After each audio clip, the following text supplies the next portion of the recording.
Ehrlich?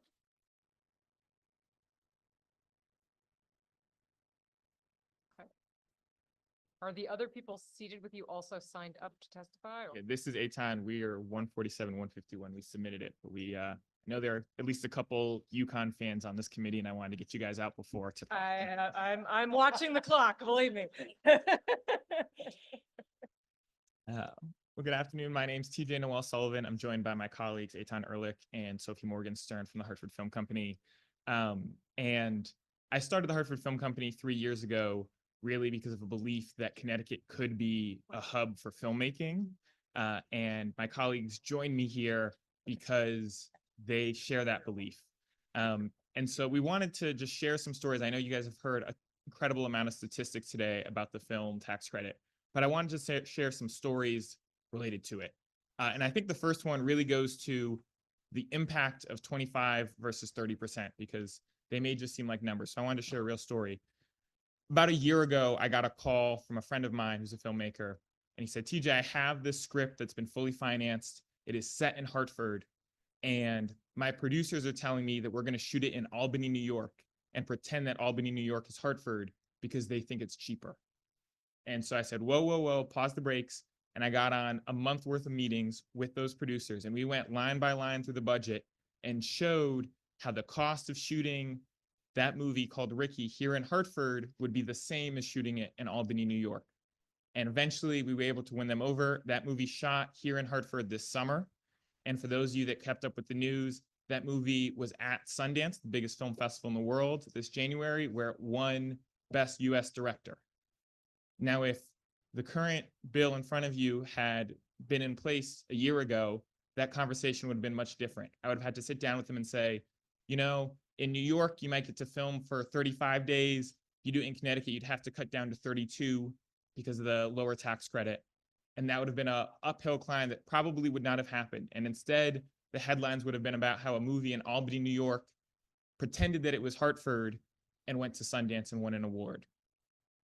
And so what I want to get across, and I think all of our stories share, is that this isn't just going to be a small haircut. This is going to have a major impact, because every single project that comes through here looks at where else they can film. And if the answer is they can film for an extra 3 days or hire an extra 20 crew members if they just cross a state line, most producers are going to feel the need to do that. So I'm going to turn it over to my colleague Sophie to share a story as well. Yeah, so my story is going to be about my first job in film and how I was able to get in the door.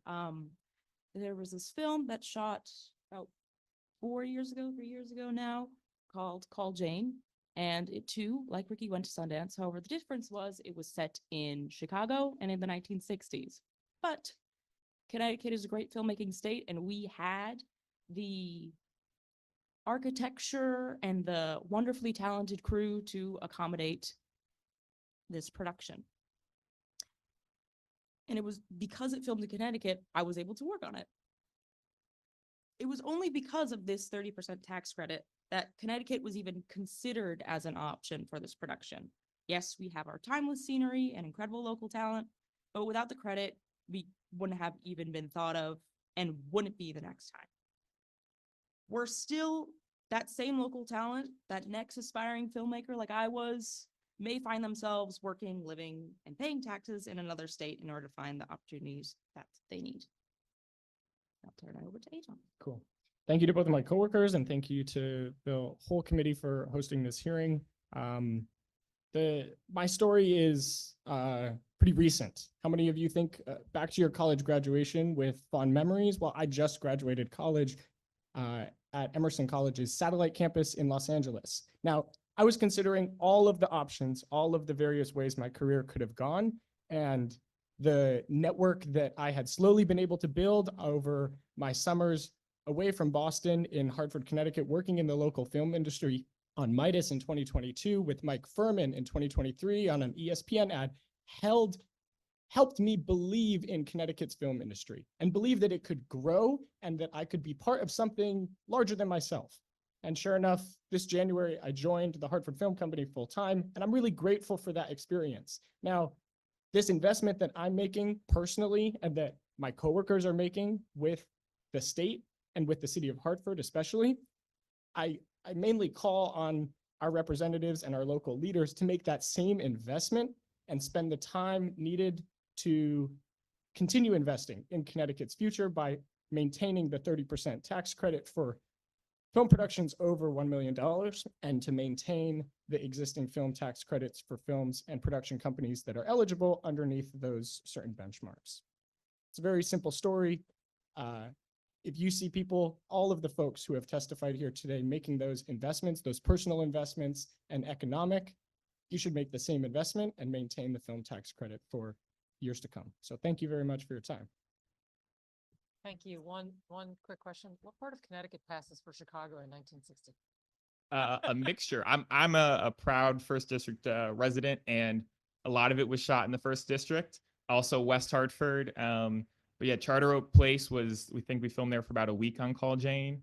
And all over the Hartford, and there was I think we were in Bristol for a hospital scene, all over the place.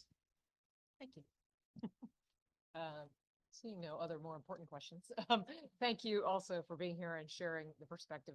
It does matter to hear how this plays out for various people. Thank you so much. very Thank you.